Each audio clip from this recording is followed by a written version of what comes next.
Samantala, dapat ay tigilan na umano ang away sa politika, away pamilya at dapat na magkaisa. Ito ang sinabi ni South Cotabato Governor Rinaldo Tamayo Jr., ang kasalukuyang Pangulo ng Partido Federal ng Pilipinas at League of Provinces of the Philippines.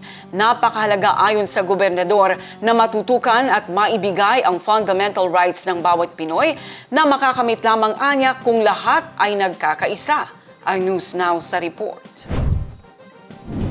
May palaganap lamang yun nangyari sa South Cotabato sa buong Pilipinas. Kasi kailangan nilang malaman Kailangan malaman ng buong sambayanan na pwede pala ito.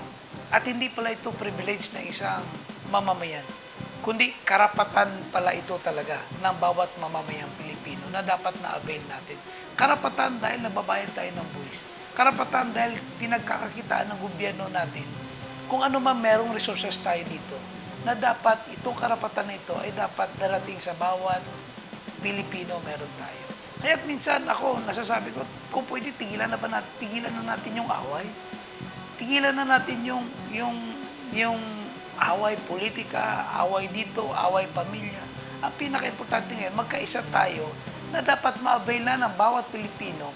Ang karapatan meron sila. Karapatan na kung saan, karapatan nila makapag-aral yung kanilang mga anak, karapatan nila na maka-avail ng health services, maka-avail ng employment, may bahay, at siyempre may pagkain. Yun talaga ay karapatan ng bawat Pilipino na dapat ina-address ng gobyerno natin. Pero paano natin ito ma-address kung tayo mismo mga Pilipino ay hindi nagkakaisa? Kakaselebrate lang natin ang araw ng kagitingan noong April 9. Tandaan natin yung sakripisyo ng ating mga bayani noon. Sakripisyo ng mga nauna sa atin. Sana huwag natin sayangin yun. Ang kailangan naman natin magkaisa para makamtan at maabot natin yung pangarap ng mga nauna sa atin, pangarap na kung saan para maproteksyonan ang susunod na henerasyon. Yan lamang ang dapat natin pagkaisahan niya.